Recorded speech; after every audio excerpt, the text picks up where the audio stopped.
I'm Kristen. I live in St. Paul, Minnesota, and I'm very much involved with the James Soule Ballet, which is based in Minneapolis, Minnesota.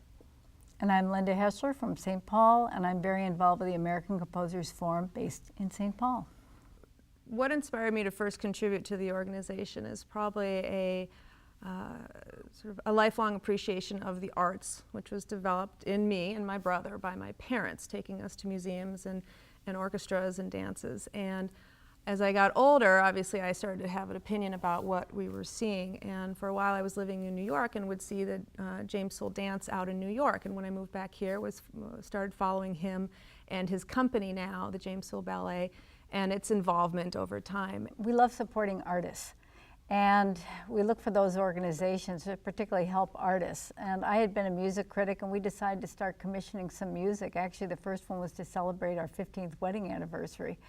And we had so much fun doing that, that became a habit, so that now we've commissioned about 70 pieces of music. If you're going to try to do fundraising for a ballet, for instance, I think it's important to bring them in.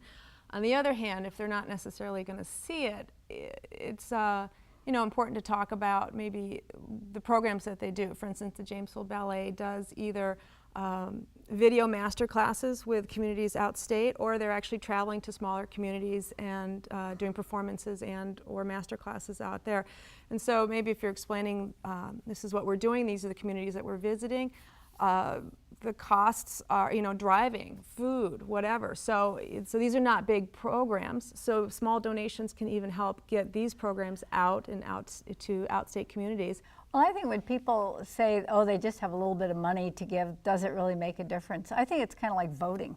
It's sort of showing up and saying, this is important to my community. And what organizations need are not a few big donations. They need those too, of course, but they need a lot of small donations because, one, it shows donor support, that a lot of people believe in it. And when foundations go to give funding, they look at who else is supporting this, and other people look at the list to find out who's supporting it. So just by putting your name down, that makes a difference. There's so many ways we can go about our lives and not feel like we're making an impact. We're just living our lives. And to actually be able to realize that, the donation of time or money has impacted someone who we wouldn't be able to touch any other way is very rewarding. It reminds you again that it is our obligation to help the organizations that are trying to make this a remarkable community, which this really is. The whole state of Minnesota is a fantastic state. Give what you can at givemin.org.